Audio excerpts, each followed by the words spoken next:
Muy buenas tardes, queridas amigas y amigos de su programa, Alegatos de Apertura. Reciban un saludo afectuoso. Soy Carlos Morales Sánchez, conductor de este programa de Alegatos de Apertura que produce Litigio Estratégico Indígena Asociación Civil en asociación con Jurista del Futuro y Viernes de Jurisprudencia.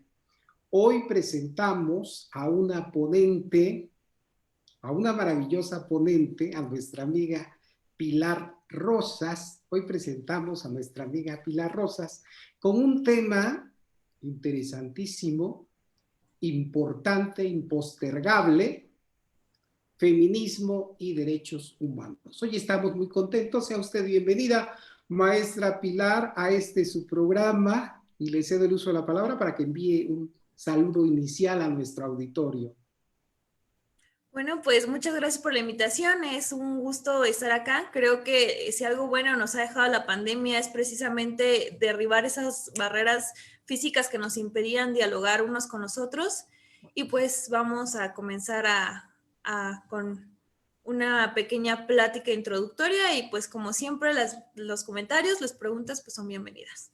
Maestra Pilar, déjenme platicarle al público, a nuestras amigas y amigos de Viernes de Jurisprudencia, nuestros amigos de Alegatos de Apertura, algunos datos curriculares de usted, querida maestra. Quisiera comentarle previamente que este programa es visto por hermanas y hermanos de toda la República Mexicana y también por personas, hermanos y hermanas que nos ven en otras partes de América Latina, de Colombia, Costa Rica, Bolivia, Argentina, entre otros.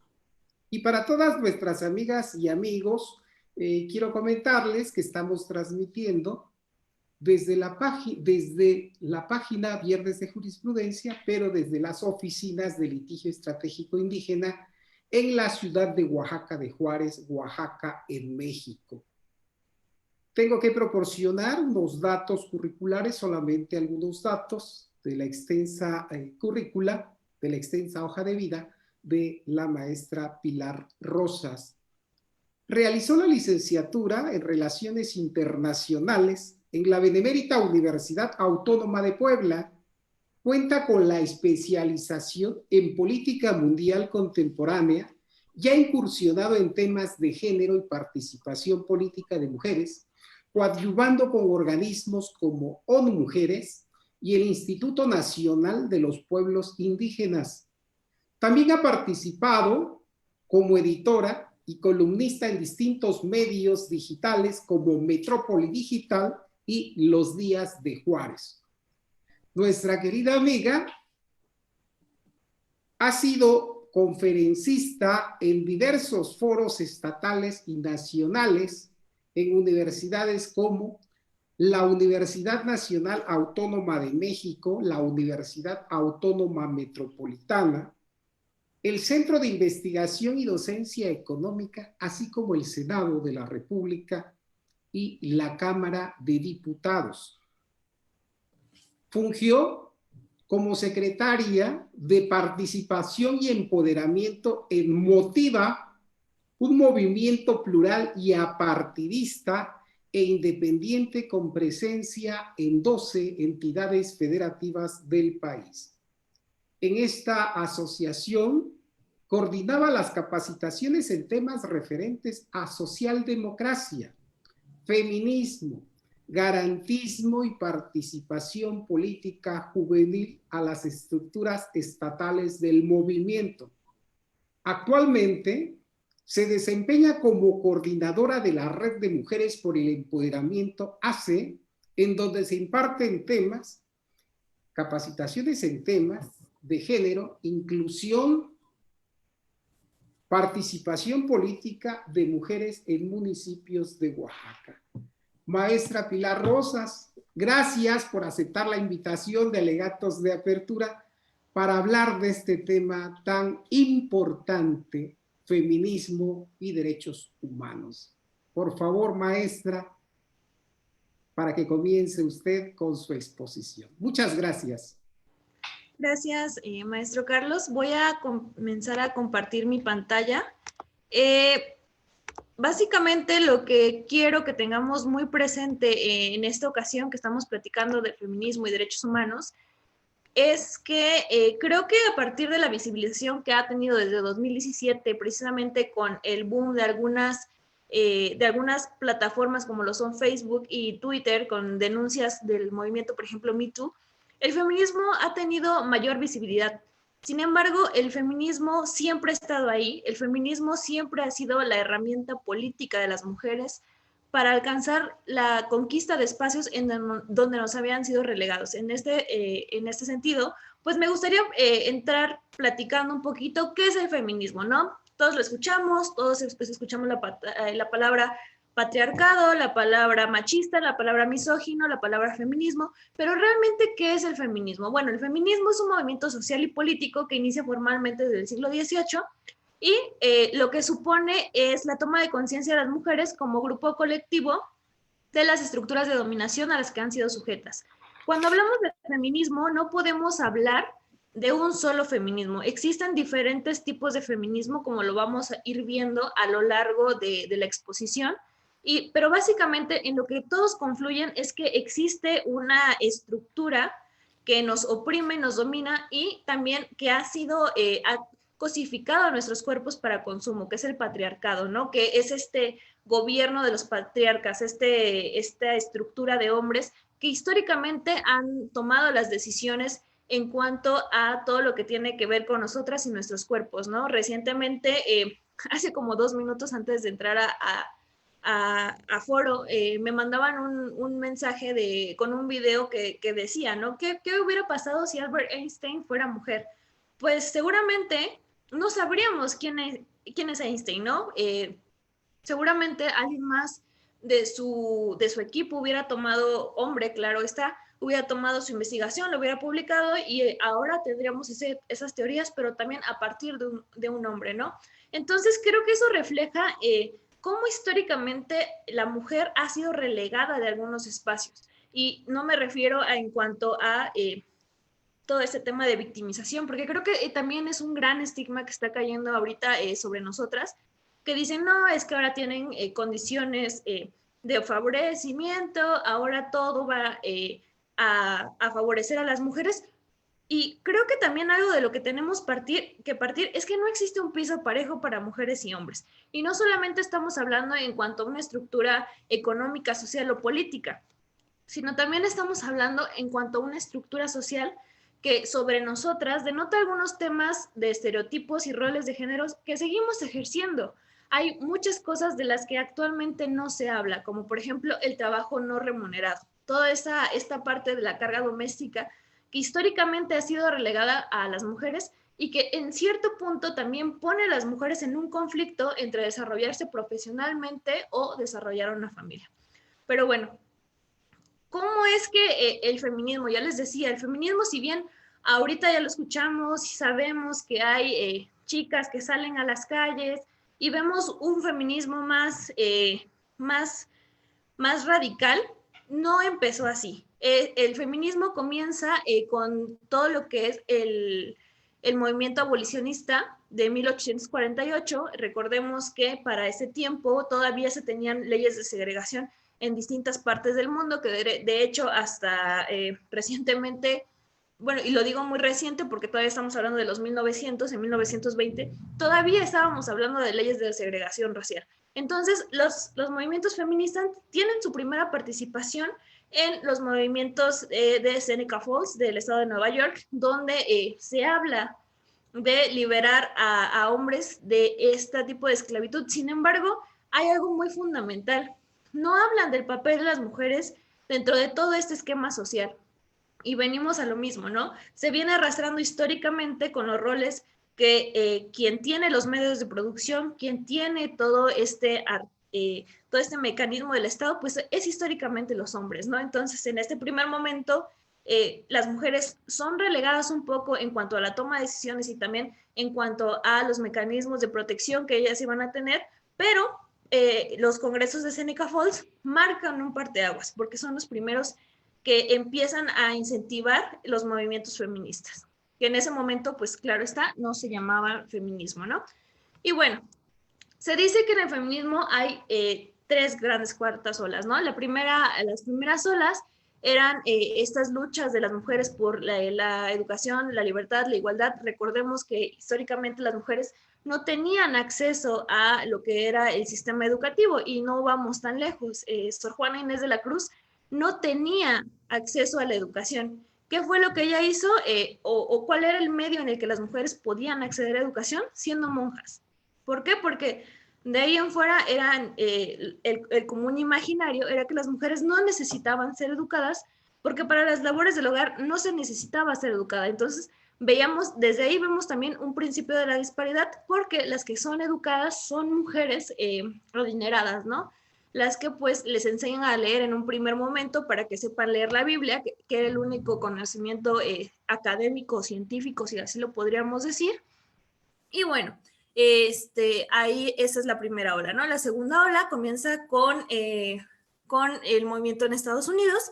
Recordemos que los grandes movimientos feministas nacen en Europa. Sin embargo, con todo este proceso de los inicios de la mercantilización, llegan a Estados Unidos, donde ellas se unen a la lucha de independencia y también participan de manera muy, muy relevante en la lucha de la liberación de los esclavos negros, ¿no? Entonces, ahí es donde ellas empiezan a tener mayor incidencia en cuestiones políticas y económicas, y surge aquí por primera vez una de las grandes parteaguas del feminismo, que es el sufragismo. Que el sufragismo no solamente perseguía el voto al derecho femenino, sino también a la educación a la par de los hombres, ¿no? Porque recordemos que también para este tiempo la educación, ya les había comentado, ¿no? En un principio empiezan como a educar a las mujeres para que sepan leer la Biblia, para que sepan tener todo este tipo, para que puedan seguir reproduciendo algunos valores que son fundamentales para la familia dentro de la estructura judeocristiana.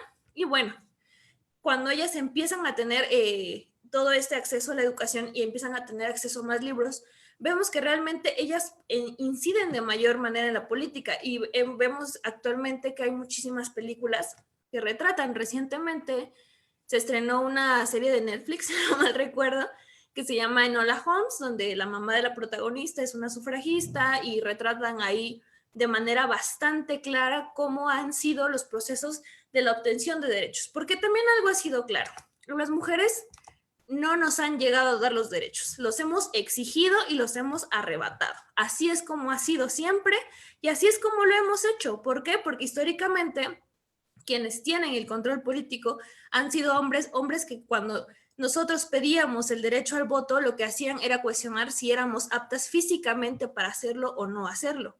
Porque recordemos que los alegatos principales que tenían cuando se decidía si a la mujer se le daba o no se le daba el voto, era que si a las mujeres les daban el voto, como estaban tan adoctrinadas con la iglesia, seguramente iban a querer hacer presidente al papa, ¿no? Entonces, estigmas que realmente cayeron sobre las mujeres y que son parte de la construcción social, porque recordemos que los roles y estereotipos de género no están basados en cuanto a están basados en cuanto a una construcción social de lo que es permitido para hombres y para mujeres, y que si bien es algo que hemos ido derribando poco a poco, todavía tiene un gran peso sobre la situación actual. Y bueno, ahora yendo a la tercera ola, es con todo también el boom de las manifestaciones de la comunidad, de la comunidad femenina, empiezan a cuestionar también estos roles de género, ¿no? Recordemos que durante la Gran Guerra, la Primera Guerra Mundial, las mujeres salen al campo laboral. ¿Qué pasa? Nos quedamos sin hombres, los hombres están yendo a la guerra. Entonces, las mujeres salen al campo productivo, salen al campo económico, los hombres regresan y las mujeres ya no están conformes con estar en su casa. Entonces comienzan a tener este tipo de mayor incidencia y de conquista de espacios, porque dicen, ya probamos que somos totalmente aptas para estar insertas dentro de la sociedad en puestos claves o que eran originalmente destinados para hombres. Recordemos que durante esa época hay un símbolo feminista que se hizo bastante clásico, que es este símbolo de la mujer con el puño arriba, que era una mujer obrera, ella realmente es un símbolo bastante interesante de esta tercera ola, porque ella, ahí es donde se demuestra que estamos en igualdad de condiciones, tanto capacidades intelectuales como capacidades físicas, porque recordemos que no solamente se desocuparon puestos directivos, se desocuparon puestos de trabajo laboral que eran bastante arduos y en donde las mujeres se insertaron durante el tiempo de la Gran Guerra. Entonces, aquí también vemos el primer gran surgimiento del representativismo del feminismo liberal. Cuando yo les decía que el feminismo, no debemos de ver el feminismo como uno solo, porque tenemos diferentes tipos de feminismo, aquí es el nacimiento de una de las grandes corrientes del feminismo, que es el feminismo liberal. El feminismo liberal, por lo que aboga, es por un sistema de igualdad entre hombres y mujeres. Sin embargo, el feminismo liberal no se va a cuestiones más profundas como la abolición del sistema de explotación. Por ejemplo, ya les decía yo, ¿no? Tenemos diferentes tipos de cuestiones que no nos hemos realmente cuestionado, como por ejemplo la prostitución, ¿no? Que la prostitución, la trata de blancas realmente lo que hace es la explotación a partir de la cuestión de género y del sexo. Entonces, el feminismo radical, cuando se dice radical, porque creo que esa es una cuestión de nuestros tiempos. Cuando nosotros escuchamos la palabra radical, de manera automática la asociamos a algo malo, a algo negativo, cuando radical tiene su origen en la palabra raíz, y prácticamente lo que propone el feminismo radical como propuesta es precisamente eso, la abolición de la explotación y de algunas cuestiones de género y de las construcciones sociales de las que hemos sido partícipes. Entonces, ya me fui un poquito más allá, pero ya les decía, ¿no? El sufragismo alcanza un movimiento bastante interesante. Y pues aquí vemos algunas imágenes de las protestas que se hicieron en Europa y de las que se hicieron en Estados Unidos, y en algunas en Londres, que les digo, o sea, realmente si hablamos de protestas pacíficas, si hablamos de movilizaciones de personas, realmente yo creo que las manifestaciones sociales y el feminismo como estructura política, como movimiento, tiene la obligación de platicar con los poderes fácticos, sí, pero también de hacerlos temblar cuando sus demandas no son escuchadas. Y lo vemos desde estos tiempos, o sea, realmente quienes movilizaron y quienes, si bien se tuvo grandes aliados, como por ejemplo John Stuart Mill, porque también no podemos hablar de simplemente llegamos y los arrebatamos y ya, o sea, también tuvimos aliados en el camino. Y por ejemplo, ya les mencionaba, ¿no? Por ejemplo, John Stuart Mill, que fue de los primeros diputados de la Cámara de los Comunes, que él saca propuestas para el voto femenino, sin embargo, realmente no se alcanza mucho. Entonces, pues sí, aquí es una pequeña ilustración de cómo es que ha sido todo esto de la lucha de los derechos. Y bueno, finalmente la cuarta ola del feminismo, que algunos dicen que seguimos en ella, otros dicen que se ha acabado.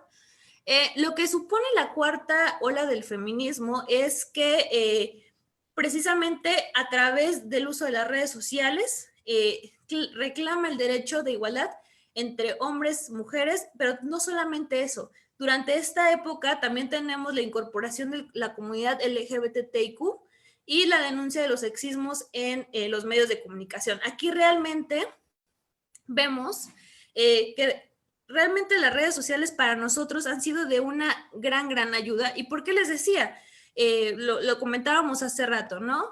Tenemos el tema de 2017-2018, que fue, por ejemplo, del movimiento Me Too, esta serie de denuncias que se hicieron a partir de la falta de mecanismos, pues vamos a decirlo, eficaces y correctos para la denuncia de agresores, es que salen las denuncias públicas.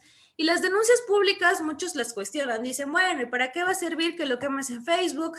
Ve y demándalo. Sí, estamos hablando de que, para empezar, cuando nosotros hablamos de que las mujeres tienen que ir a denunciar, realmente vemos que no hay una perspectiva de género dentro de las personas que atienden estos casos. Lo primero que se hace cuando una mujer llega en cuestiones de una denuncia es cuestionar la versión de la víctima. Y ahí es donde, ojo, porque caemos muchísimas veces en la revictimización, porque ahora la víctima que fue a denunciar al agresor ahora es la victimaria. Entonces, por eso muchas mujeres realmente desisten de querer ir a denunciar a sus agresores o a sus acosadores, ¿no? En algún momento.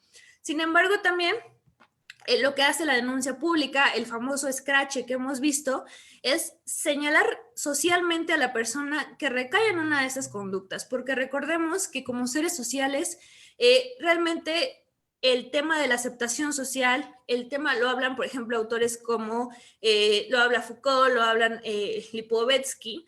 Realmente somos seres que estamos insertos en la sociedad y ser estigmatizados como diferentes o como malos, realmente dentro de nosotros pone una carga moral bastante grande que no podemos aceptar. Entonces también, pues parte de lo que hace el Scratch es precisamente eso, ¿no? Señalar de manera pública a la persona, tal vez el mecanismo de denuncia no fue suficiente, bueno, lo vamos a poner, o no funcionó, porque también hay que decirlo. Tenemos el seguimiento de las denuncias, realmente no se hace, ¿no? Recientemente tuvimos el caso de una chica que quiso denunciar a través de la ley Olimpia y pues no conocía ni en qué consistía la ley, ¿no? Entonces vemos que realmente el feminismo ha tenido ciertas, actualmente se ha adaptado al contexto mundial en el que estamos inmersos y las redes sociales son un gran ejemplo de ello.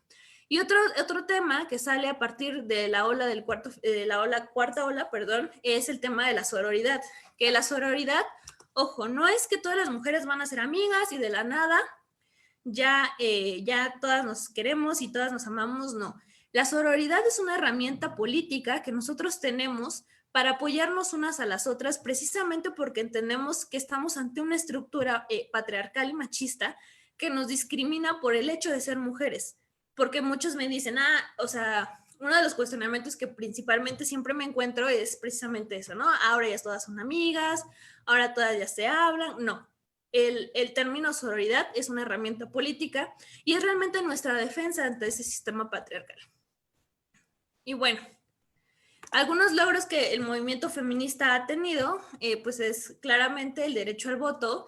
Nosotros, fíjense que llegamos tarde al derecho al voto. Nosotros, como país, mientras en 1920 estábamos hablando que en Estados Unidos estaba logrando los primeros parteaguas en cuanto a participación de mujeres para votar, porque recordemos que también el tema de votar y ser votadas también ha sido uno de los grandes retos que hemos enfrentado como país, y yo creo que alrededor del mundo, salvo países de Europa que ya vemos que hay primeras ministras, que hay presidentas, en México y en los países latinoamericanos, realmente vamos un poquito atrás en ese tema de la participación política de mujeres.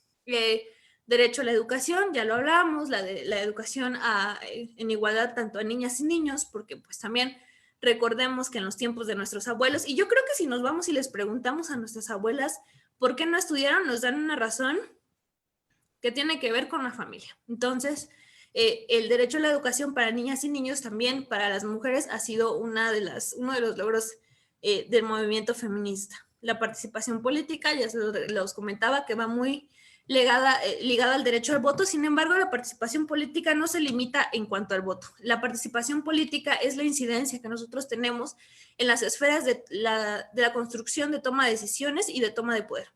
Y bueno, el reconocimiento de la violencia de las mujeres, y que aquí creo que es un gran parteaguas, porque lo que no se nombra no existe, y lo que no existe no puede ser reconocido. Entonces, si nosotros comenzamos a ponerle nombre a esas violencias que vivimos día con día, y ojo, porque también gran parte de los comentarios que ahora nos hacen, es que la generación de cristal, todo le molesta, pero no. Estamos hablando que el día de hoy tenemos mayores herramientas para reconocer qué es lo que nos hace la otra persona. Tenemos herramientas para reconocer que la violencia sexual existe dentro de los matrimonios. Tenemos las herramientas necesarias para reconocer que existe la violencia obstétrica cuando la enfermera o el médico le ponen sin consentimiento a una persona indígena un método anticonceptivo que ella no pidió y que ella no autorizó. Entonces, creo que también esto ha sido uno de los grandes logros que hemos tenido a partir de la visibilización de los diferentes tipos de violencia y de no normalizarlo, porque tenemos en la mente que la violencia es simplemente aquella que va ligada en cuanto a un golpe, a un moretón, pues muchas veces la violencia va disfrazada de formas que ni siquiera nos imaginamos, como por ejemplo una mentira, un chantaje, una presión que te ponen sobre un tema o sobre otro, o para que tú decidas de manera, por ejemplo, ya les comentaba, también hay un caso bastante interesante respecto de violencia obstétrica precisamente, de una mujer indígena que la obligan a parir, o sea, la obligan a parir en la puerta del hospital porque no la quieren atender, su bebé cae, muere, y ella, a partir del reconocimiento de que sufre violencia obstétrica, es que realmente comienza todo este proceso legal para la reposición del daño, ¿no? Que hasta ahorita lo hemos visto que en ese sentido también. ¿Y en qué nos sirve el reconocimiento? Ustedes me van a decir, bueno, ya lo reconocimos, ya sabemos que es violencia psicológica, violencia sexual, porque ahora tenemos mayores herramientas y protocolos de atención. Siguen siendo insuficientes, pero al menos ya tenemos el caminito trazado para que alguien que es violencia, que por ejemplo que sufre violencia cibernética, pueda nombrarlo y pueda acceder a algún tipo de sanción para la persona que incurrió en ese delito. Y bueno, y lo que también uno de los grandes logros que se han tenido es la visibilización del trabajo de mujeres en cuanto a las cuestiones remuneradas y las no remuneradas. No es una mentira para nadie que existe todavía el techo de cristal. El techo de cristal es esta barrera económica entre hombres y mujeres que nos permite no tener igualdad de condiciones en cuanto a salarios por el simple hecho de ser mujeres. Y hay estudios económicos hechos por mujeres, hay estudios económicos hechos por diferentes mecanismos, como por ejemplo son la Oxfam, que nos ponen el tema de la desigualdad social, en la que ser mujer y ser indígena es una doble condición de desigualdad. Entonces, también en la parte del trabajo remunerado y en la parte del trabajo no remunerado, que era lo que les decía, toda esta parte de la carga doméstica que cargan las mujeres al momento de estar dentro de sus hogares y cargar con cosas como lo son todo un hogar. O sea, realmente también es necesario nombrar que las mujeres como tal se han hecho cargo de las casas o de los hogares precisamente por los roles de género, ¿no? Entonces, esos han sido grandes algunos de los puntos del movimiento que ha logrado. Y bueno, también otros de los grandes derechos que han alcanzado las mujeres es el derecho sobre la libre decisión sobre nuestros cuerpos. Y creo que aquí ha sido todo un debate. Creo que realmente esto es una de las cuestiones que creo que más son escabrosas sobre la gente, porque la cuestión del debate sobre dotar de autonomía a las mujeres para la decisión sobre nuestros cuerpos ha estado basada en estigmas y sí, básicamente, pues no estamos considerando que existen muchísimas probabilidades de que las mujeres puedan acceder a este tipo de herramientas como son, por ejemplo, la interrupción legal del embarazo, ¿no? También, no solamente cuando hablamos de decisión y autonomía sobre nuestros cuerpos estamos hablando de aborto, también estamos hablando sobre el tema de la maternidad, que creo que también ese es uno de los grandes temas de nuestra sociedad en las que no tenemos cierta autonomía. Cuando creces, cuando eres niña, te comienzan a preguntar qué vas a hacer de grande. Cuando ya eres grande, te preguntan cuándo vas a ser mamá. Entonces, creo que siempre como mujeres estamos teniendo un rol, ¿no? Ya sea como hijas, como esposas, como novias, como madres. Y creo que les digo, ¿no? Cuando nosotros hablamos también de los derechos sexuales y reproductivos, no estamos hablando de algo nuevo, porque realmente se fue para arriba. Pensadas como Linda Cash o Mary Wollstonecraft sentaron las bases de lo que hoy conocemos como derechos humanos de las mujeres. Recordemos que durante muchos años, cuando se da, por ejemplo, la Declaración de los Derechos del Hombre y del Ciudadano, las mujeres no podían opinar porque realmente decía del hombre y del ciudadano. No estaban considerando a las mujeres, que realmente una contrapropuesta que sale es los derechos de la mujer y la ciudadana, que ahí ya partían el principio de la participación política de mujeres. Entonces yo creo que ahí podríamos comenzar a ver que realmente no es nada nuevo lo que estamos pidiendo, además de que organismos internacionales han calificado estas leyes que penalizan el aborto como leyes discriminatorias. ¿Por qué? Porque estamos hablando de que realmente se niega a la mujer del acceso pleno a la construcción de un proyecto de vida, porque realmente hace poco me comentaban en un foro, ¿no? También unas compañeras, las mujeres no nos tomamos la maternidad tan a la ligera. Una mujer antes de decidir abortar, ve su alrededor, ve si puede, si no puede, ve diferentes tipos de situaciones. Y yo creo que también una de las cosas que gran han pasado en la sociedad mexicana es que tenemos un desconocimiento de cuál es el proceso de una interrupción legal del embarazo. Pensamos que nos quedamos con esta idea generalizada de que nos montan a través de videos, de audios, que no mencionaré ahorita cuáles son, pero que estoy segura que más de uno los ha escuchado.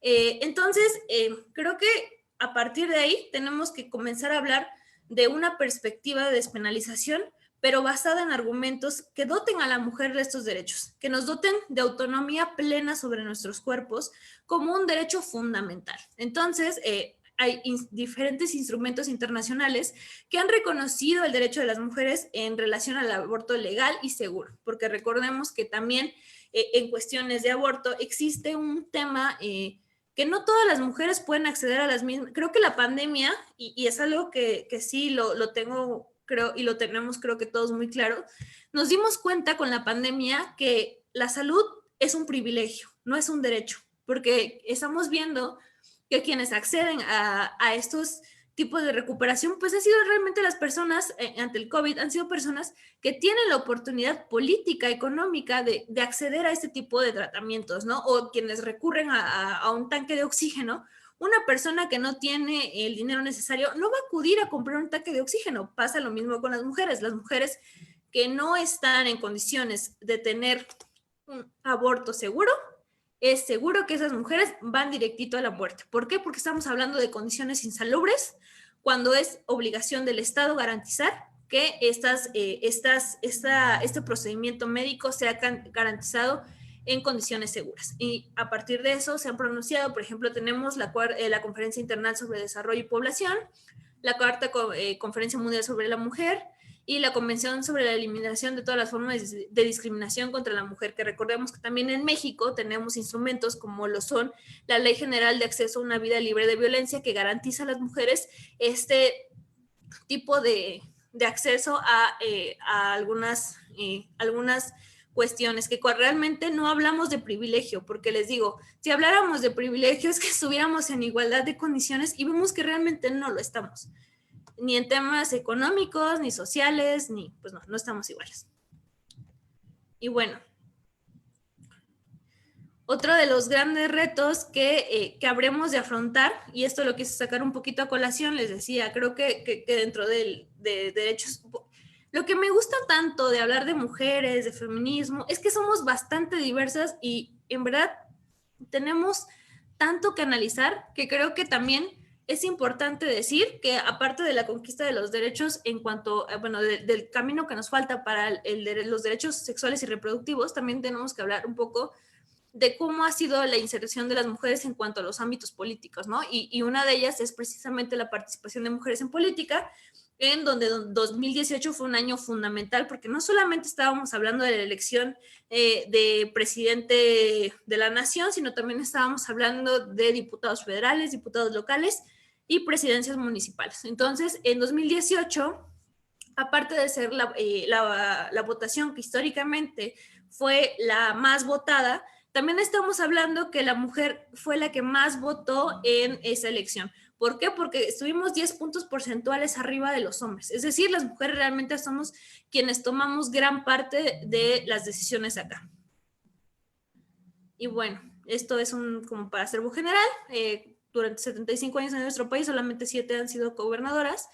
Y para ir cerrando un poco y ya comenzar esta ronda de preguntas y respuestas, me gustaría un poco abordar en cuanto a cuáles son los retos que vamos a enfrentar como mujeres en la conquista de derechos a partir de, podríamos hablar de 2018 para no sabemos cuántos años, porque también algo que ha sido muy visto en esos años es la creciente de una ola feminicida, ¿no? Entonces, tenemos muchísimo que garantizar a nuestras mujeres, a nuestras niñas para tener una vida libre de violencia, pero podemos empezar por nombrar qué es lo que nos falta. Y bueno, en términos políticos podemos hablar que garantizar el cumplimiento de la ley 3 de 3 en la postulación de candidatos a cargos de elección popular, candidatos y candidatas, porque recordemos que la violencia política también puede ser ejercida por mujeres. Establecer mecanismos y de empoderamiento y liderazgo en la formación de cuadros femeninos. ¿Y por qué hablamos de liderazgos femeninos? Porque creo que realmente es necesario tener la visión femenina en cuanto al ejercicio del poder.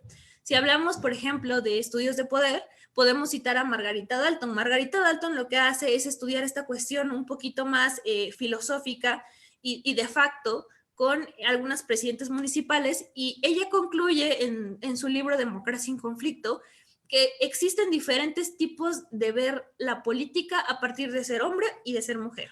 Entonces, es bastante interesante y bastante amplio este tema.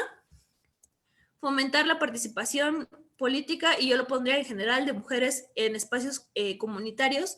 Vemos actualmente que las mujeres han sido grandes artífices de iniciativas, como por ejemplo lo son en la zona de los Mijes. Vemos las zonas, las bandas de viento lideradas por mujeres. Por ejemplo, podemos ver en Guelatao el Cinetó, que sus fundadoras fueron en su mayoría mujeres. Entonces necesitamos que haya más mujeres en todos los espacios.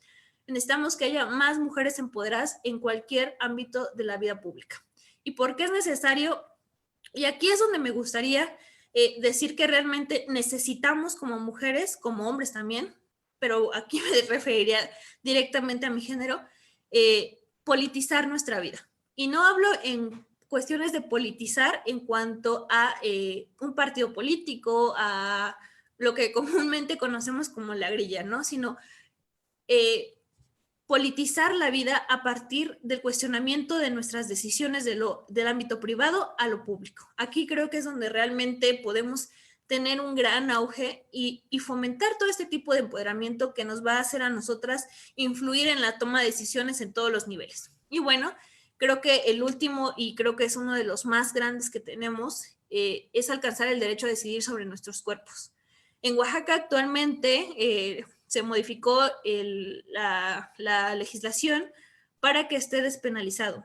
Sin embargo, y en Argentina ya se están promulgando leyes para que fue hace un mes, si no mal recuerdo, que se dio la despenalización también en Argentina, y recientemente están expidiendo todas las leyes secundarias que van a permitir a las mujeres tener acceso al aborto libre y seguro, ¿no? En el caso de México vemos que actualmente solamente son 2 entidades las que establecen dentro de sus legislaciones este derecho fundamental de las mujeres. Nos faltan pues otros estados, pero creo que será una lucha bastante interesante que habrá que ver, que habrá que comentarla, y que sobre todo habrá que discutir a partir de paradigmas que permitan estar libres de todo prejuicio sobre la elección de las mujeres. Yo realmente creo que el debate solamente se da entre personas libres, y por personas libres me refiero a personas libres de pensamiento. Entonces, con esto yo cerraría mi participación. No sé si tengan alguna pregunta, algo que quieran comentar, estoy abierta. Maestra, muchas gracias. Muchas gracias por esta brillante explicación. Y nuestro público de Alegatos de Apertura es un público muy conversador. Ha formulado ya una gran cantidad de preguntas sumamente interesantes, otras que creo que usted ya dio respuesta, querida maestra. Hay una pregunta muy básica que creo que es muy importante que usted nos ilustre, maestra. Katia Torres García, ¿las normas jurídicas tienen contenidos machistas? ¿Podría enumerar algunas?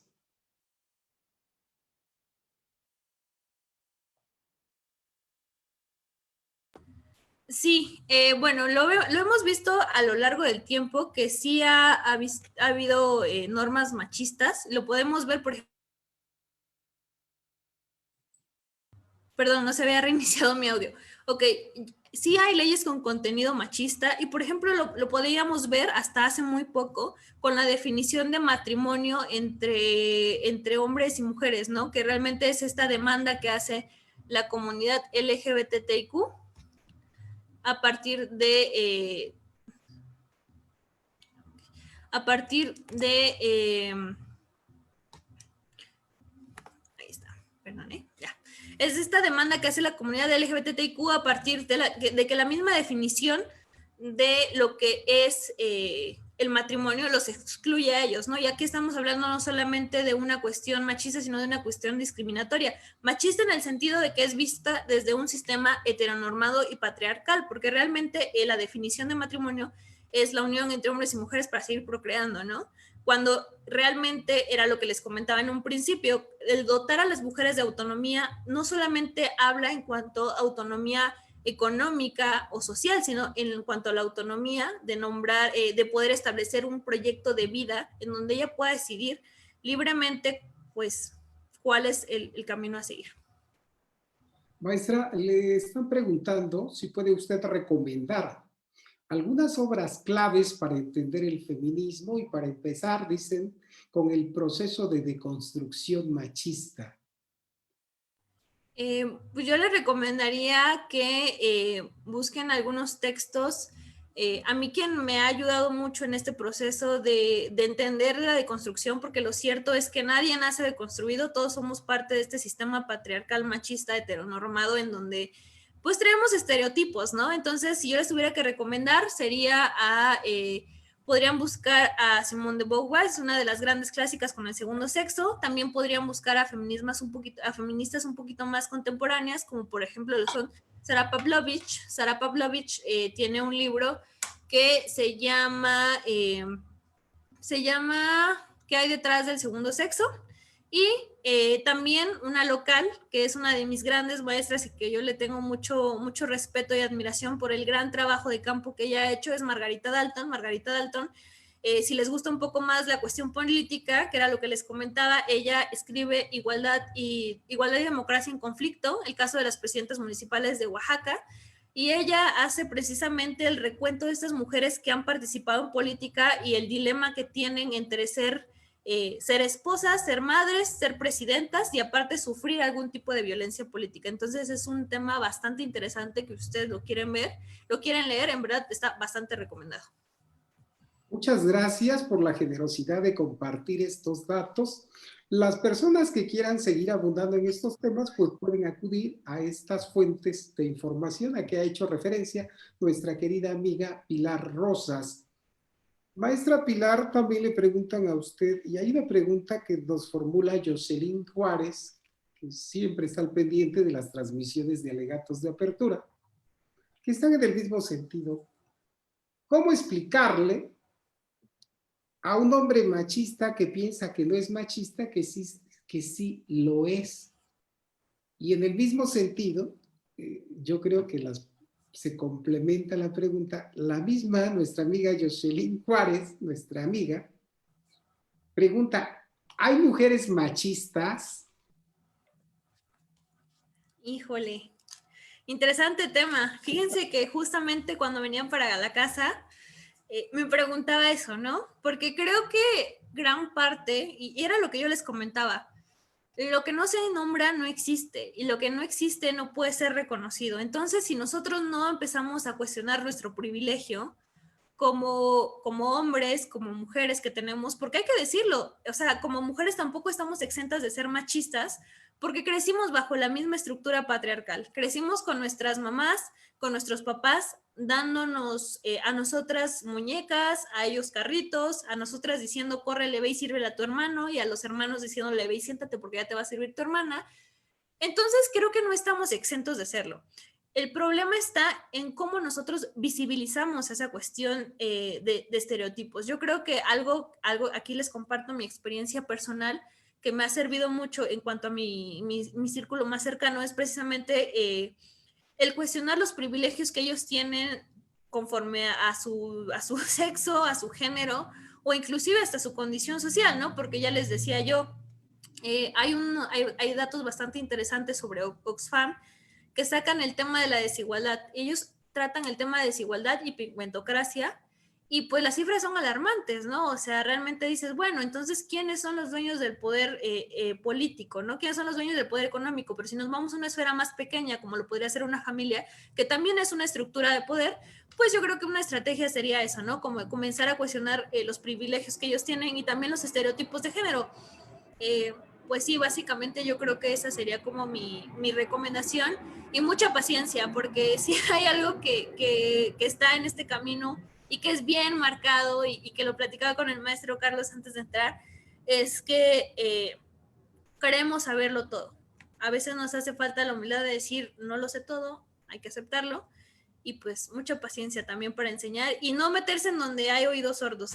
Como les decía, el debate se da entre personas libres, y donde no vean libertad de pensamiento, pues mejor ya no se metan. Muchas gracias, maestra. Desde luego que estas aportaciones que usted está realizando son escuchadas por este público generoso de alegatos de apertura. Estamos todos en el camino de la deconstrucción, por lo menos estamos intentando, estamos tratando, como usted bien apunta, de visibilizar los privilegios que tenemos. A veces están tan normalizados que no nos damos cuenta, pero lo cierto es que tenemos que empezar a ver esos privilegios que tenemos. En el mismo sentido, querida maestra, hay una pregunta que dice, que creo que usted ha contestado, pero que de todos modos, respetando el derecho a preguntar de nuestros amigos de alegatos de apertura, le preguntan, si la Constitución establece que todos somos iguales, ¿por qué las mujeres quieren derechos especiales? Es una pregunta que también Ay, formula respecto de las y los integrantes de los pueblos y las comunidades indígenas, maestra. Siempre me formulan esta pregunta, siempre. sí, yo creo que una de las grandes cosas que ha pasado a partir del liberalismo ha sido esta construcción de la igualdad jurídica, ¿no? De que todos, hombres y mujeres, somos iguales ante la ley. Sin embargo, creo que no hace falta ser tan estudioso y matemático para darnos cuenta que estamos en condiciones desiguales. Ya les decía, mientras los hombres adquieren el derecho al voto, por ejemplo, vamos a hablar del caso de Estados Unidos en 1921, las mujeres llegan tarde al voto. En México estamos hablando estamos hablando que se detona la cuestión. Vamos a hablar de algo así, de un ejemplo de las muchas condiciones de desigualdad que podríamos decir. Se da el derecho al voto, llega a México en 1922, 23 para hombres, y las mujeres estamos llegando al voto en 1953. Una diferencia de votos, de años, ya ustedes saquen sus cuentas. Y aparte de eso, o sea, si desde el 53 hasta ahorita podemos votar, porque solamente ha habido 7 gobernadoras. O sea, creo que por ahí podríamos comenzarnos a cuestionar que realmente cuando nosotros hablamos de mecanismos que ayuden a nivelar el piso, porque realmente son las acciones afirmativas lo que hacen eso, y que, pues bueno, aquí va primero la definición de acción afirmativa. Acción afirmativa es todo aquel mecanismo que nosotros tomamos para nivelar un poquito la balanza entre hombres y mujeres, ¿no? Es una medida de carácter temporal que evidentemente cuando nosotros hablemos de un término de igualdad se va a eliminar, y por lo tanto ya podemos hablar que tanto hombres y mujeres estamos en condiciones iguales. Sin embargo, cuando nosotros tomamos esos mecanismos afirmativos es porque estamos reconociendo que no existe una igualdad, y ya les decía yo, ¿no? O por ejemplo, vámonos en el mismo sentido del factor político, vámonos al caso de las Juanitas, este fenómeno que se detona desde hace años, pero que en 2009 es nombrado a partir de la renuncia de Juanito Acosta, este muchacho de la banda aquí que anda ahí echando su rollo político, y que se les nombra Juanitas por él. Pues realmente vemos que no existe una balanza equitativa, ¿no? Y por ejemplo, ¿cuántos, si hablamos en cuanto a la conformación familiar que tiene actualmente México, pues vemos a muchísimas madres solteras, ¿no? Que realmente en condiciones de igualdad tampoco están. Entonces, estamos hablando que no existe de manera sustancial una igualdad. Por lo tanto, estas acciones afirmativas son necesarias, no como un privilegio, sino como una herramienta que nos van a ayudar a alcanzar la igualdad entre hombres y mujeres. Maestra, gracias por esta maravillosa explicación sobre las acciones afirmativas. Realmente ha explicado usted un tema a veces difícil de entender para la comunidad jurídica, por qué es necesario implementar derechos temporales para ir brincando algunas brechas, para dar alguna ventaja que desde la visión positivista del principio de la igualdad, algunos dicen, pero ¿por qué les dan esos derechos?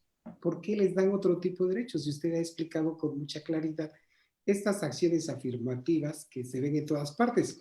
En el mismo sentido, y quisiera escuchar su opinión y atención a una pregunta que formula Natalia María Telles Moncada. ¿Qué opina usted acerca de que el Poder Judicial de la Federación organice concursos de mujeres entre mujeres y de hombres contra hombres para acceder unas al cargo de juezas de distrito y otros al cargo de jueces de distrito?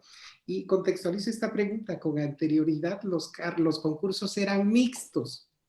De algún tiempo para acá, el Poder Judicial de la Federación, al ver que las plazas de jueces eran muy escasamente ocupada por las juezas, implementó este mecanismo de competencia entre personas del sexo femenino y personas del sexo masculino de manera separada. Y lo que la compañera Natalia Telles Moncada pregunta es, ¿cuál es su opinión respecto de estos concursos? Ok, pues bueno, yo ya aquí va a ser una opinión muy personal. La verdad desconocía esto. Yo soy de formación internacionalista, entonces como que los temas jurídicos le entramos, pero tampoco lo conocía tan a fondo, ¿no? Entonces aquí daré mi opinión personal. Yo creo que el separatismo no es la base de la búsqueda de la igualdad, porque precisamente lo que nosotros estamos buscando es nivelar la balanza entre hombres y mujeres. Yo creo que más bien por lo que habría que apostar es por un tema de paridad. ¿Por qué? Porque la paridad a nosotros nos va a dar la cabida necesaria para estar representadas de manera significativa, porque también pasa algo, y fíjense que esto lo nombra Margarita Dalton bastante interesante. Ella nombra, por ejemplo, el tema de que dice, bueno, las mujeres acceden al poder, pero ¿qué pasa? Dentro del poder hay una estereotipización que hace que a la mujer solamente le den la regiduría de salud, la regiduría de educación, o alguna que no tenga una mayor incidencia en la toma de decisiones. Entonces, realmente es cierto, o sea, ella cuestionaba, este libro ella lo concluye en 2007, y ella comienza a preguntar, o sea, ¿cuántas mujeres vemos, cuántas mujeres síndico hay, cuántas mujeres directoras de seguridad pública hay? Entonces, yo creo que también aquí gran parte, y que lo hemos visto, por ejemplo, en el gabinete de Andrés Manuel, que hay una paridad de género que cuando se empieza a ver, se lo señalan, dicen, no, pues sabes qué, ya renunció fulano y tú estás apuntando a puro hombre. Ah, no, espérense, vamos a rectificar y vamos a poner a las mujeres al poder. ¿Por qué? Porque realmente necesitamos feminizar el poder y no feminizar en los términos común imaginario de todo rosita, todos los estereotipos femeninos que le quieran poner, sino en cuanto al ejercicio desde una visión femenina, porque tenemos que decirlo, ejercemos y vemos el poder de manera diferente. Entonces yo apostaría un poco más por un tema de paridad en lugar de algo separatista. Muchas gracias. Gracias. Le están haciendo una pregunta muy personal, muy Sí, personal. Me están preguntando que qué significa la pañoleta verde, cuál es el origen de la pañoleta verde. ok. Yo se la Este, formulo en los mismos términos, perdón, en los mismos términos. ok, bueno, esta pañoleta verde es el símbolo de la lucha por la despenalización del aborto legal, seguro y gratuito.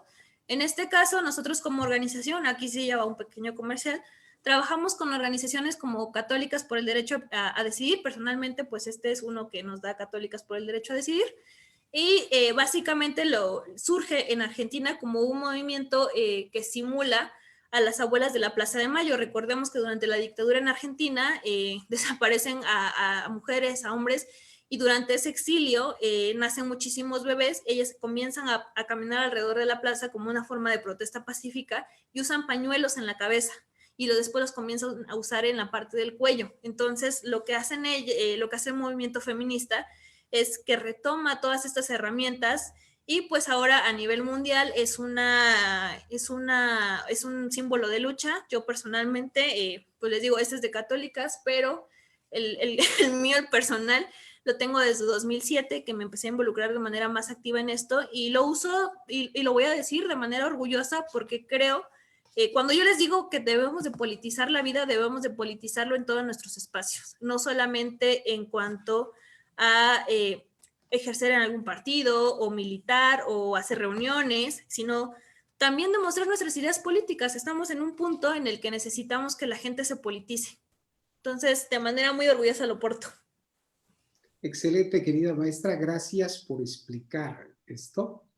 Los símbolos son muy fuertes y qué bueno que comparte usted el significado de este símbolo con nuestro público de alegatos, con nuestro público pública de alegatos de apertura. Sí. Gracias por esa explicación. Hay una pregunta relacionada con el mismo tema. Me parece genial, dice la compañera Telles, el movimiento feminista y las diversas dinámicas de protesta que generan. Al respecto, ¿qué representó la ejecución del performance creado por el colectivo Las Tesis? ¿Sirve de algo hacer esas danzas públicas? Así está la pregunta. Pues yo creo que, bueno, el movimiento feminista actual, que creo que es el que más vemos precisamente por la globalización de las redes sociales, que fue lo que pasó con las tesis y que pasó, como, por ejemplo, con el movimiento Me Too, ha sido de gran ayuda para el movimiento feminista, porque recordemos que se hizo de manera mundial y lo veíamos con mujeres. A mí me tocó verlo inclusive con mujeres en lenguas como náhuatl, lenguas mixtecas, que bailaron ese performance. Entonces, si a mí me preguntaran, ¿sirve de algo? Sí, sirve de algo para visibilizar que existe una violencia y que dejemos de victimizar a nuestras niñas. Porque, ¿qué pasa? A mí me dio mucha curiosidad y mucha ternura cuando vi a mi sobrina de 2 años, de 3 años, creo que tiene más, así 3 años, cantando esa canción, porque yo sé que tal vez de manera inconsciente ella lo está cantando, pero que el día de mañana ella va a saber, independientemente de la ropa que use, del lugar en el que esté, si ella dice no, es no. Y si pasa algo, no es su culpa, porque también pasa muchas veces que cuando escuchamos, esto lo toma, ay, ahorita olvidé el nombre de esta mujer que retoma ella, cuál es el imaginario común, por qué a nosotros nos cuesta tanto hablar de violencia, y que básicamente va así.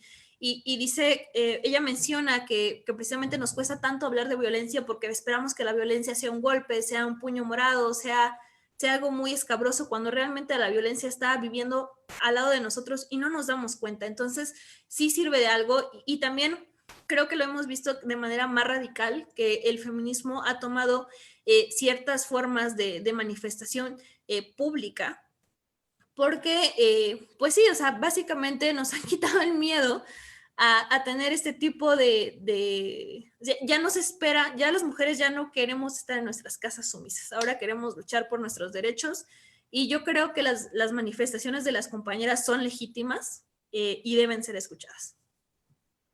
En el mismo sentido, Ana Luisa Rodríguez le formula una pregunta. Desde su punto de vista, ¿está de acuerdo con los movimientos, así dice, ciudadanos, algunos con violencia, que se han realizado en algunos estados de la República, ellos con el fin de hacer saber la desventaja en la que las mujeres, así dice Ana Luisa, aún nos encontramos? ¿Y qué sugiere usted en grandes términos para que día tras día se deje a un lado la discriminación y desventaja de las mujeres? La verdad es una pregunta de mucho contenido. Es bastante contenido, porque la podríamos dividir inclusive hasta en tres, ¿no? Yo creo que las formas de participación ciudadana de las mujeres se han diversificado precisamente por esta visibilización de las esferas de poder y de exclusión de las que hemos sido sujetas. Creo que realmente estamos ante y creo que a manera general somos producto de la secuela que nos dejó, por ejemplo, una guerra contra el narcotráfico fallida, ¿no? Que por ejemplo, nos ha derivado en miles de mujeres y de hombres asesinados o de desaparecidos en este país.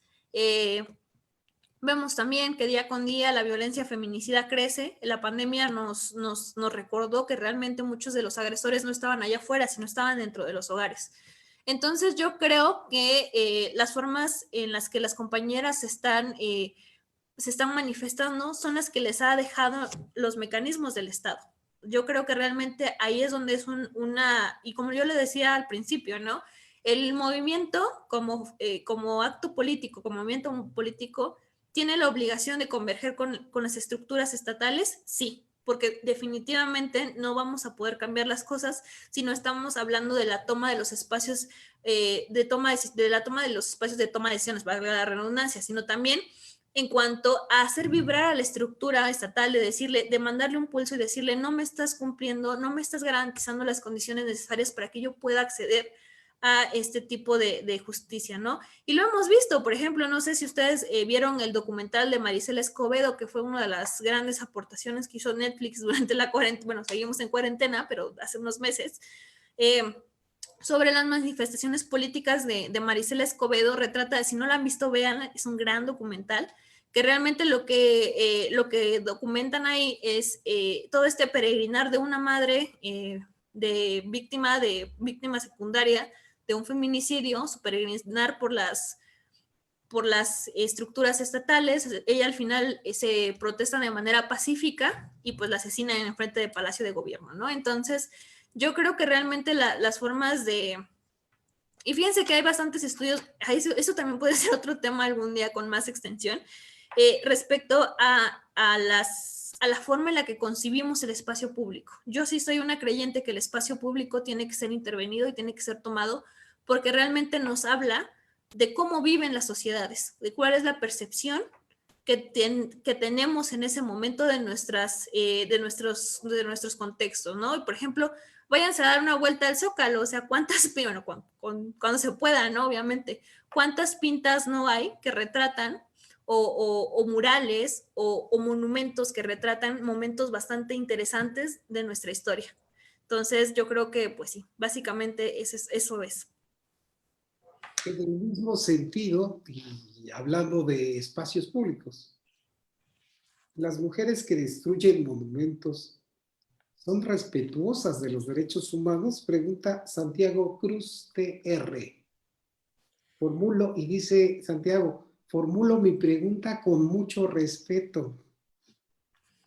Pues, a ver, estamos hablando aquí de que el derecho que están ejerciendo las mujeres es el derecho a la manifestación, que todos lo tenemos, ¿no? Para empezar.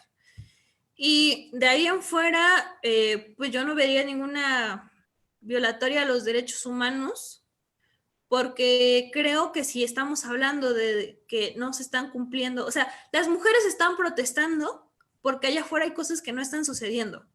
No están protestando nada más porque sí, no están saliendo a las calles nada más porque no tienen nada que hacer, porque créanme que muchas compañeras tienen bastantes cosas que hacer y están en todos lados. Y yo neta admiro a muchas mujeres que dan su vida en esto porque son madres, son estudiantes, son profesionistas de muchísimo alto nivel. Y aparte de eso, luchan por los derechos de las mujeres, ¿no? Entonces yo creo que no estamos hablando de... Y va con lo mismo, ¿eh? O sea, esta visión que yo les comparto. Hace algún tiempo, una compañera de restauradoras con glitter, estas mujeres que se dedican a la restauración de monumentos que son intervenidos, porque creo que realmente cuando hablamos de pintas tenemos que hablar de intervención de espacios públicos. ¿Y por qué me gusta hablar no más como intervención? Porque los espacios públicos son dinámicos. No podemos hacer la concepción de los espacios públicos como algo inamovible. ¿Por qué? Porque lo vamos viendo a través de la urbanización. O sea, volteen a su calle. Su calle, cuando sus papás estaban jóvenes, no era como ustedes la ven ahora. Pasa lo mismo con las ciudades, pasa lo mismo con los monumentos, y precisamente esta antropóloga, esta arqueóloga, lo que hace es precisamente decir eso, ¿no? O sea, como que es un error que nosotros concibamos el espacio público como algo inamovible, cuando es todo lo contrario. Los espacios públicos son la recreación perfecta de cuál es la realidad que estamos viviendo en este contexto. Le formulaba otra pregunta, ¿equidad de género o igualdad de género? Y luego otra pregunta al mismo tiempo, ¿cómo juzgar a las mujeres que participan en el crimen organizado? Ahí está, maestra. Ok, equidad e igualdad. Equidad e igualdad primero. Va primero equidad e igualdad. Ok, cuando nosotros hablamos, lo correcto es hablar de igualdad. ¿Por qué? Porque es el término que está reconocido de manera constitucional. Nosotras no luchamos por nuestro derecho a ser equitativos, porque realmente la equidad es un medio para llegar a la igualdad. Por eso nosotros tenemos que hablar, cuando hablamos del término, y también vamos a ponerlo en el campo de la semiótica, la palabra equidad fue ocupada más en los años 80, ¿no? Cuando hablábamos de equidad, de darle a cada quien lo que le corresponde, pero ahora estamos hablando a partir de los 90 para adelante, con esas conferencias mundiales de mujeres promovidas por la Organización de las Naciones Unidas, comenzamos a hablar de igualdad, porque realmente ahí es donde se empieza a reconocer que sí, necesitamos darle a cada uno lo que necesita. ¿Para qué? Para ser iguales. Entonces, por eso lo correcto cuando hablamos de la búsqueda tiene que ser de igualdad, no de equidad. Y la segunda, cómo juzgar a las mujeres que han sido partícipes del crimen organizado. Creo que aquí les daría una respuesta que le dio Marta Tagle a Rosario Robles cuando Rosario Robles acusaba a Marta Tagle de que por qué no era sorora, ¿no? Dice, pues, ¿por qué me estás acusando a mí si somos mujeres? Y Marta Tagle le dice de manera muy acertada, la corrupción no exime el género. Podría decir lo mismo de las cuestiones de que infringen las normativas en cuanto, por ejemplo, el crimen organizado, que es la pregunta, ¿no? El género no exime la participación tanto de hombres y mujeres en este tipo de actos delictivos. Entonces, ¿cómo se deberían juzgar? Pues con los mecanismos correctos y pertinentes. Hay un tema que es muy jurídico, está nuestro público de alegatos de apertura, es un público eminentemente jurídico, y nosotros en alegatos de apertura queremos hacer esta apertura respecto de compartir con nuestras queridas y amigos abogados y abogadas que no todo es norma jurídica, que hay otras visiones que inciden, que deciden. En nuestro mundo de repente nosotros pensamos que todo se soluciona con normas jurídicas, y en ese sentido me incluyo yo también, pensamos que podemos hacer cambio social y a veces lo logramos a través de juicios, pero también hay otras vías de lucha, otros movimientos, la protesta pacífica, la protesta pública, las peticiones ciudadanas, el voto, entre otros mecanismos. Pero nosotros los abogados pensamos a veces, y estoy generalizando indebidamente a mis amigas y amigos juristas, pensamos que todo es norma jurídica. Y en ese sentido, le preguntan, ¿cuándo y cómo se debe juzgar con perspectiva de género? Y eso es muy técnico. Y también hay otra pregunta que dicen, ¿cuáles fueron los aportes de Mariana Lima, el caso Mariana Lima, que el caso de la lamentables sucesos de Mariana Lima, que fue asesinada por su pareja? Y entonces la Suprema Corte emitió una resolución. Lamentables casos que están siendo, nos están preguntando nuestras amigas y amigos de alegatos de apertura en esta página de Viernes de Jurisprudencia. Les comento que estamos platicando con la maestra Pilar Rosas en este programa, Alegatos de Apertura. Maestra, por favor. Bueno, ¿cuándo se debe juzgar con perspectiva de género? Creo que aquí voy a retomar un poco de lo que es la elaboración de políticas públicas, porque realmente cuando nosotros hablamos de gobierno tenemos que hablar también de la transversalización de algunos ejes, ¿no? Y la perspectiva de género ha sido algo que, si bien en fechas recientes tomó mayor ímpetu para promover este tipo de acciones, yo creo que realmente tenemos que hablar de perspectiva de género en todos los ámbitos, no solamente en el ámbito de juzgar o de dar sentencias, sino también en el ámbito, por ejemplo, ya les comentaba yo, ¿no? De la elaboración de políticas públicas. Hasta la fecha seguimos teniendo políticas de desarrollo, por ejemplo, que no nos dan una perspectiva de género. ¿Qué pasa? Por ejemplo, las mal llamadas, vamos a ponerlo, recientemente platicaba con uno de mis maestros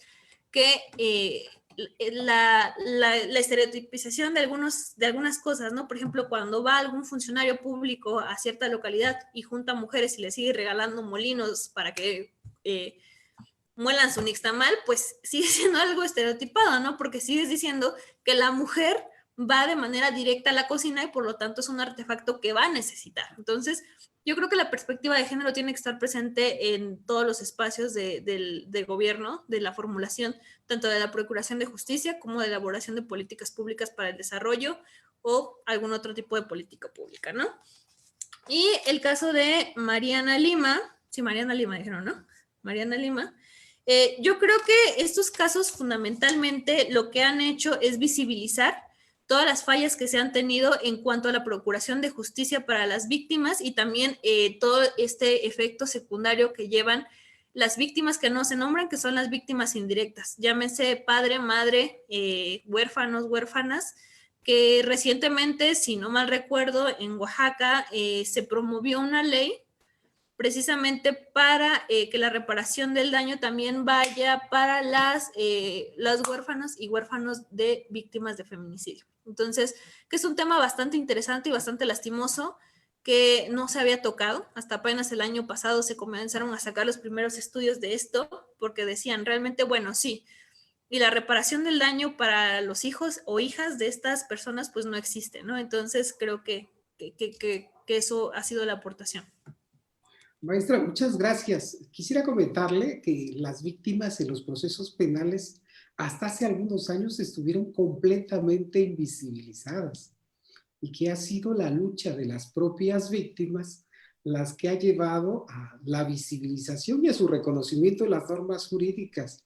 Yo recuerdo aquí, en este foro, que, por ejemplo, gracias al gran esfuerzo de una víctima indirecta como Tita Radilla, que durante muchos años estuvo luchando por visibilizar la lamentable desaparición de don Rosendo Radilla, pues generó una sentencia internacional, una sentencia de la Corte Interamericana, que como efecto rebote obligó a crear la Ley General de Víctimas, rediseñar la nueva Ley de Amparo, pero solamente agregando un poquito a lo que usted ha comentado. Lo que usted dice es completamente cierto. Las víctimas han tenido que trabajar para visibilizarse y dentro de ese orden de ideas, el caso Mariana Lima, que invito al público de alegatos de apertura a la lectura, pues establece un protocolo de investigación de delitos de feminicidio. En el mismo sentido, quisiera solamente leer lo que dice Liliana Elizalde Melo, que es una historia muy triste, y dice Liliana Elizalde: a mí me asesinaron a mi hijo, una mujer participó, solo hizo su cara, así dice, de mosca muerta, cuando el arma tenía 70 eventos y la juez era mujer, los absolvió teniendo todas las pruebas. Pues yo sugeriría respetuosamente que promovieran los mecanismos de impugnación dentro de los mismos juicios. Ahora las víctimas pueden promover los recursos de apelación, los amparos directos, y si fuera necesario, pues podría acudir incluso ante el Sistema Interamericano de Protección a los Derechos Humanos o al Sistema Universal. Enviamos un afectuoso saludo y toda nuestra solidaridad a la compañera Liliana Elizalde Melo. Maestra, Miguel Ángel Yáñez tiene una pregunta muy puntual. ¿Qué opinión tiene usted de los estudios que actualmente se realizan por investigadores de la UNAM, donde se descubrió que hombres que son agresores de mujeres tienen antecedentes de divorcio? Así dice la pregunta y así la formulo. No los había escuchado. La UNAM es una institución bastante respetable, interesante en temas de estudios metodológicos, no lo había escuchado, pero yo creo que la violencia, que estamos acostumbrados a ser seres violentos. Fíjense que aquí me gustaría hacer una puntualización bastante interesante en los términos de qué es agresión y qué es violencia. La agresión es aquel instinto natural que nosotros tenemos respecto a alguna situación. Podríamos, por ejemplo, enumerar el instinto de los animales. ¿Qué pasa cuando te acercas hacia no sé, por ejemplo, un león, ¿no? Pues obviamente se va a poner en una cuestión de, pues sí, responde a un instinto y pues su instinto es agresivo. Caso muy contrario a la violencia es algo que aprendemos desde niños y fíjense que es algo muy curioso porque es algo muy cíclico. Nosotros pensamos que nosotros tenemos una concepción desde que nacemos hasta que morimos, pero realmente somos la carga de toda nuestra construcción social que tenemos durante años, ¿no? Y hay algunos estudiosos de la violencia que ponen diferentes esquemas. A mí en lo particular creo que me funciona un poquito más para entender la concepción de la violencia a partir del esquema de escalera, que habla, por ejemplo, de la mamá se enoja con el niño, le pegan al niño, el niño se desquita con alguien más débil, ¿no? Porque estamos acostumbrados a que realmente ejercemos violencia sobre alguien que tiene menor poder sobre nosotros. Entonces yo creo que la violencia como tal es algo que se construye y que vamos aprendiendo a lo largo de nuestra vida. Entonces, no estamos exentos de ser violentos, tanto hombres y mujeres podemos llegar a ser muy violentos y yo creo que en gran parte responde al entorno en el que estamos inmersos. Gracias, maestra. Miguel Ángel Yáñez, siguiendo con las preguntas, le envía una felicitación. Voy a leer la felicitación textual. Felicito a la maestra, es una persona muy preparada. Es importante los movimientos sociales como el feminista. Espero que nuestra sociedad evolucione y realmente se supere para bien de la sociedad, así dice, pero le envía, lo que le transmito es la felicitación de Miguel Ángel Yáñez. Eduardo Barrios, mis respetos a los movimientos feministas. A veces las paredes hablan lo que los medios callan. Así están las preguntas, seguimos recibiendo preguntas, la invitación a seguir luchando para que México deje de ser un país machista. Y alguien le pregunta, ¿paridad de qué y para qué? Ok, bueno, pues primero muchas gracias por las felicitaciones. Creo que aquí sí me gustaría dejarle un mensaje personal a todos, y aquí sí hablo todos, aquellos que compaginan con algunas ideas del movimiento feminista. El movimiento feminista no necesita aliados, lo que necesita es traidores del patriarcado, necesita hombres convencidos de que tenemos que cambiar esa estructura y que realmente comiencen a cambiar sus dinámicas personales y sus dinámicas sociales. Dijo paridad de género, porque hay que mencionarlo así, paridad de género. ¿Para qué? Para que alcancemos la igualdad sustantiva entre hombres y mujeres. No hay más. No estamos en piso parejo y eso no está a discusión porque lo vemos y no hace falta que nos vengan a enumerar en los índices de desarrollo de bienestar cómo es la situación entre hombres y mujeres cuando lo vemos en nuestro círculo más cercano. Vemos que todavía nuestras madres cargan con todo el trabajo de la labor doméstica del hogar y aparte tener una profesión. Entonces yo creo que no es necesario tener los grandes estudios para darnos cuenta de que estamos en una condición de desigualdad, para ver que hay una ola de violencia feminicida para mujeres que nos está desapareciendo a nuestras mujeres, a nuestras hermanas, a nuestras amigas, a nuestras mamás. Entonces yo creo que pues sería para eso. Alguien le pregunta muy específicamente, ¿qué son los techos de cristal? Que si puede usted abundar sobre ese tema, los techos de cristal. El techo de cristal es aquella estructura invisible, precisamente por eso lo nombran como techo de cristal, que pone un tope de participación a mujeres. Por ejemplo, vamos a hablar en el tema económico. Hay diversos estudios que aseveran que una mujer recibe en promedio entre una tercera y una cuarta parte menos de salario por el mismo trabajo que un hombre. Y aparte de eso, digo, se le suman condiciones de desigualdad, como por ejemplo la crianza de los hijos. La crianza de los hijos, fíjense que eso es bien interesante porque cuando hablan de la reproducción del sistema machista, el comentario que me he topado es que las mujeres crían a los hombres machistas. Pues sí, porque históricamente quienes les ha relegado el tema de la crianza es a las mujeres, porque no estamos hablando de la participación de los hombres en un vínculo afectivo y de crianza. Entonces, por eso es muy normal que digan, bueno, las mujeres son las que reproducen el machismo, las mujeres son las que reproducen la violencia, ¿no? Que es algo completamente apartado de la realidad. Yo creo que aquí nos tendríamos que preguntar entonces cuál es el papel de las figuras paternas dentro de los esquemas de crianza. Y bueno, yo creo que también, ya me fui un poquito. Sí, yo creo que aquí tendríamos que hablar de todo ese tipo de condiciones que hacen que las mujeres no puedan acceder de manera plena al ejercicio, por ejemplo, de sus cuestiones profesionales. Y lo hemos visto, o sea, no nos vayamos tan lejos, aquí sí les va una experiencia muy personal. Mi primer trabajo, entré al mismo tiempo que un varón, teníamos el mismo puesto, sin embargo, cuando llega el momento de los ascensos, a mí me llaman y me dicen, pues te queremos ascender a ti pero no sabemos si ascenderte o no, porque pues como eres mujer el día de mañana te puedes embarazar y si te embarazas va a ser un desperdicio de recursos lo que vamos a hacer contigo, porque prácticamente era mandarme a 2 o 3 capacitaciones al extranjero, ¿no? Entonces, pues parece algo muy alejado, pero les estoy diciendo que eso fue en 2016, o sea, no es tan alejado. Y así les podría hablar de muchos casos. Por ejemplo, vamos a hablar de las textileras que están en el norte. ¿Cuáles son las condiciones en las que se encuentran las mujeres que trabajan en toda esta parte textilera de Tijuana? Que durante mucho tiempo fue que precisamente a partir de todas las desaparecidas de Juárez, porque realmente las que empiezan a desaparecer son chicas que salen de estas fábricas, que se empieza a visibilizar la cuestión económica, ¿no? Que ganaban casi nada, menos del salario mínimo. Entonces yo creo que cuando hablamos de techos de cristal, hablamos de todas estas barreras de desigualdad que enfrentan las mujeres para alcanzar la igualdad económica. Gracias, maestra. Una pregunta que le están formulando. ¿Qué opina usted del lenguaje incluyente? ¿Es correcto decir todes? Maestra, por favor, su opinión sobre este tema. Fíjense que me eché un debate hace poco con precisamente la UNAM, me invitó a platicar de esto.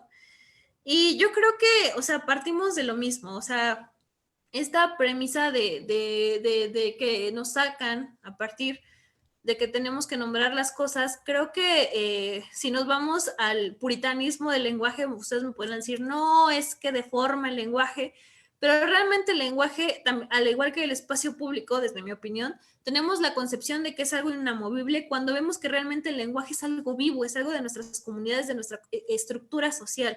Es algo que ha ido evolucionando con el tiempo, tanto así que, por ejemplo, ahorita tenemos palabras como cantinflear, como webinar, como tuitear, que realmente si nos vamos al puritismo del lenguaje, pues jamás lo hubiéramos alcanzado en la época de nuestros bisabuelos, ¿no? Porque eso era algo que no existía. Personalmente a mí el lenguaje incluyente no me molesta, ¿no? Creo que es necesario nombrar a todas, a todos y a todes, porque tenemos que nombrar a las cosas como son, ¿no? Y también hay que reconocer la diversidad que existe actualmente en nuestro mundo, en la que ya no solamente tenemos a personas lesbianas, gays, también tenemos personas transgénero y precisamente tenemos que buscar la construcción de un mundo que vaya acorde, ¿no? A la inclusión de este tipo de generalidades que tenemos. También, por otra parte, pues si nos vamos a la RAE históricamente ha sido un organismo machista, o sea, durante muchos años no tuvo la inclusión de mujeres dentro de sus filas. Entonces, pues estamos hablando de la incorporación y actualmente no existe un tema de paridad dentro de la RAE. Entonces, pues como que digamos, la RAE es el organismo más propio para ponernos aquí cómo tenemos que ser inclusivos, pues tampoco, ¿no? Entonces, personalmente no me molesta. Pues, pueden decirle a las personas cómo son porque es completamente válido. Claro, claro. La RAE, pues desde luego que si revisamos su diccionario, vamos a ver la línea de pensamiento de los señores que integran la RAE. Entonces, nosotros debemos tener cuidado con lo que la RAE dice, ¿no? O sea, la RAE tiene que reconocer que la lengua, pues es un instrumento, como bien apunta la maestra Pilar Rosas, cambiante. Vamos modificando nuestro lenguaje constantemente, vamos utilizando modismos, utilizamos apócopes, vamos utilizando hipocorísticos y ahí vamos todos los días moviendo nuestro lenguaje. Y entonces la RAE debe estar caminando al mismo tiempo de la evolución de nuestro lenguaje. Pues utilizamos varo, chale, chafa. Son todas las palabras que deben estar ya dentro de la RAE porque pues son palabras utilizadas por nosotros constantemente. Maestra Hagar Garmendia, creo que parte del problema, dice maestra, es que desde niños estamos condicionados a un medio social y cultural que influye tanto en la psicología de hombres como de mujeres. Todos tenemos que tomar conciencia del problema que nos ocupa y educar de una forma cultural y social que induzca un cambio radical. Y para ello también se requerirá la utilización de diversas herramientas, no solo políticas jurídicas, sociales, culturales, sino también legislativas y de formación académica. Así dice Hagar Garmendia.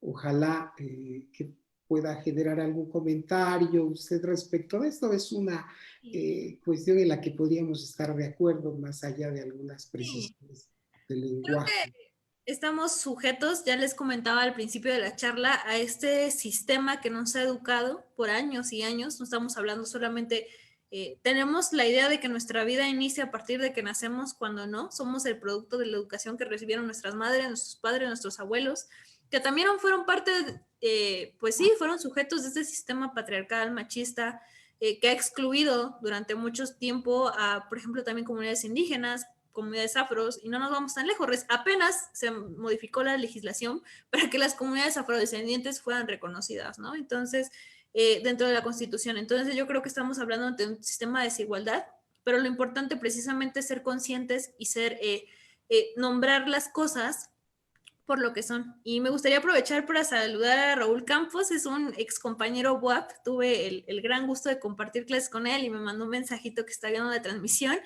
Amigo, muchas gracias y pues espero que puedas formular alguna pregunta y si no, pues aquí ando.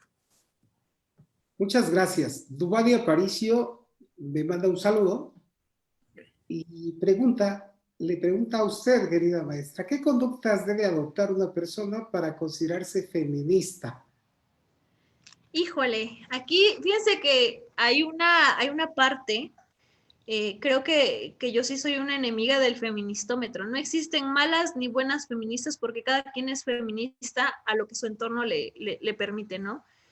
Yo creo que se es feminista cuando se lucha por el empoderamiento personal o por el de otras mujeres, porque también lo cierto es que no todo el tiempo podemos estar luchando por todas, ¿no? Entonces hay un momento en el que también uno tiene que decir, a ver, espérenme, yo me tengo que empoderar para poder empoderar a más mujeres.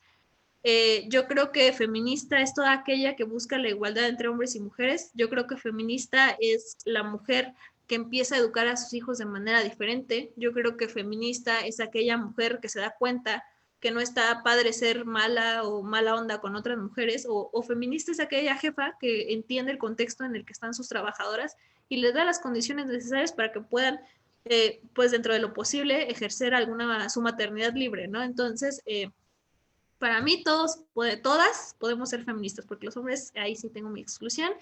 Ya después les diré por qué, porque ya les había comentado hace un ratito, pero yo creo que todas pueden ser feministas. Maestra, muchas gracias por esas puntualizaciones, por esas precisiones. Giorgio Martínez pone un tema sobre la mesa. Me felicita a mí, la felicita a usted y dice, felicitaciones por tan preparada ponente. La maestra es una académica muy preparada, dice nuestro amigo Giorgio Martínez, y sobre todo coherente con la corriente feminista. Y hasta ahí todo va bien. Y no lo utiliza, dice, como trampolín político o mero discurso como lo hacen algunas. Y es que luego vemos a personas del sexo femenino que se asumen como feministas y han formado parte de gobiernos autoritarios e incluso represores. Sí, yo creo que el tema del feminismo, ya les decía yo, aquí creo que sí voy a hablar de manera muy personal, cuando yo decido comenzar toda esta parte de activismo y de preparación, realmente lo hago porque me planteo la necesidad de politizar mi vida, ¿no? Yo vengo de un contexto sumamente político, en cuanto a mi mamá y mi papá, son grandes asiduos del debate político, les encantaba. Y a mí, yo tenía esta apatía, ¿no? Yo cuando crecí dije, no, yo no voy a estudiar nada de eso, a mí qué me interesa, a mí denme otra cosa. Y conforme uno va creciendo, se va dando cuenta de la necesidad de visibilizar las cosas, de nombrar las cosas como son. Y yo creo que gran parte de las compañeras feministas eso es lo que hacen, ¿no? Visibilizar. Es legítimo que tengan sus sueños políticos. Yo creo que todos los tenemos en algún momento, pero pues sí, segundo su comentario. La congruencia, decía mi abuelo, es lo que hacemos cuando nadie nos ve y procuramos llevar la vida de forma congruente. Gracias, maestra. Jocelyn Juárez, platíquenos un poco de Nadezhda Krúpskaya. Nada, es que ahí sí la verdad es de sabios decir cuando uno no conoce, entonces la verdad ahí sí no me siento con la capacidad de poder hablar. Gracias, maestra. Y están formulando muchas preguntas, muchas felicitaciones para usted. Mariana Yáñez, le envían felicitaciones. Hay unas preguntas como Memo Román que dice, ¿cómo se podría erradicar el machismo en México? Y estas preguntas de que... Ah, y una pregunta muy interesante que se me está pasando aquí dentro de todo este papeleo que tengo. ¿Es correcto que la Suprema Corte de Justicia de la Nación haya nombrado a 2 ministras como presidentas de la sala? ¿Esto abona al feminismo? Es que el día de hoy, pues ya tenemos a 2 ministras presidentas en cada sala. Esto se ve muy interesante. Yo creo que abona, sí abona, porque marca un hito histórico en que es la primera vez que 2 mujeres presiden las salas de la Suprema Corte, ¿no? Entonces yo creo que sí abona de manera sustancial, porque precisamente lo que les comentaba, no solamente en cuanto a la visión diferente de la forma de hacer política o la forma de dar justicia, sino también en que fomentamos el empoderamiento de niñas y niños, ¿no? Por ejemplo, decían, ya les comentaba, así minutos antes de entrar, me mandan este video de qué hubiera pasado si Albert Einstein hubiera sido mujer. Y precisamente algo de lo que concluyen dentro del video y que creo que es completamente acertado, es que necesitamos más espejos en las que más mujeres se puedan ver, más espejos en las que las niñas sepan que el día de mañana pueden aspirar a ser, pues sí, presidentas de una sala de impartición de justicia. Necesitamos más mujeres que sean referente de cómo se hace la política en el país. Qué interesante, maestra. Nosotros celebramos mucho que las 2 salas de la Suprema Corte estén presididas por 2 mujeres brillantes, valientes, juristas, muy conocedoras y muy respetables, admiradas en la comunidad jurídica mexicana. Esperemos que pronto el máximo tribunal del país tenga una mujer presidenta. Esperemos que sí. Dayana SN le manda una felicitación. Dice, soy de Buenos Aires, tuve la oportunidad de vivir la lucha feminista. Ojalá que en México consigan el derecho que se les ha negado. Felicito a la maestra y ojalá que caiga el patriarcado. Va a caer, estoy segura. Esta felicitación. Tenemos otras preguntas sobre víctimas, son temas que, ¿por qué a las víctimas se le llaman víctimas y todavía son denunciantes? Pero entendemos pues que son esas posturas formalistas vistas desde el derecho positivo. Maestra, tenemos platicando 1 hora y media y siguen llegando las preguntas. Yo creo que para no cansarla a usted y no cansar a nuestro público, a nuestras amigas y amigos de Viernes de Jurisprudencia, tenemos que ir ya viendo en despedir esta transmisión. Yo quiero hacerle una pregunta para que usted se despida, una pregunta que desde Alegatos de Apertura y que le va a permitir a usted dar un mensaje final. ¿Con qué sueña una feminista hoy en día, querida maestra? Uy, creo que particularmente yo me considero una persona soñadora, idealista, que cree en lo que cree, y creo que en el feminismo es el movimiento político que nos va a llevar a la igualdad entre hombres y mujeres, que definitivamente necesitamos hablar de una igualdad no solamente en papel, sino una igualdad sustantiva en la que todas, todos y todos sean representados. Sueño con un país en donde nuestras madres, nuestras amigas no tengan que estar buscando a las otras. Sueño con un país en el que cada mujer sea libre sobre decidir sobre su cuerpo, sea libre de decidir cuál es su plan de vida. Yo creo que eso es lo que soñaría una feminista, un lugar en donde las condiciones de vida sean dignas para todos, un lugar en donde la dignidad sea una manera de vivir y una costumbre para todas y todos. Maestra, muchas gracias. Gracias por compartir su conocimiento, por compartir su palabra. Gracias por compartir sus sueños con las amigas y amigos de Alegatos de Apertura. Agradecemos infinitamente a usted que nos ha escuchado y nos ha visto, a esta comunidad jurídica de Viernes de Jurisprudencia. Hoy hemos estado en su programa Legatos de Apertura y agradezco infinitamente a nombre de Litigio Estratégico Indígena Asociación Civil a la maestra Pilar Rosas, que hoy nos ha venido a compartir su palabra y no nos resta más que despedirnos de nuestras amigas y amigas de Alegatos de Apertura y nos vemos la próxima semana, ya saben ustedes, en Viernes de Jurisprudencia y le agradecemos infinitamente a Jurista del Futuro. Nos vemos el próximo jueves con nuevos Alegatos de Apertura. Muchas gracias.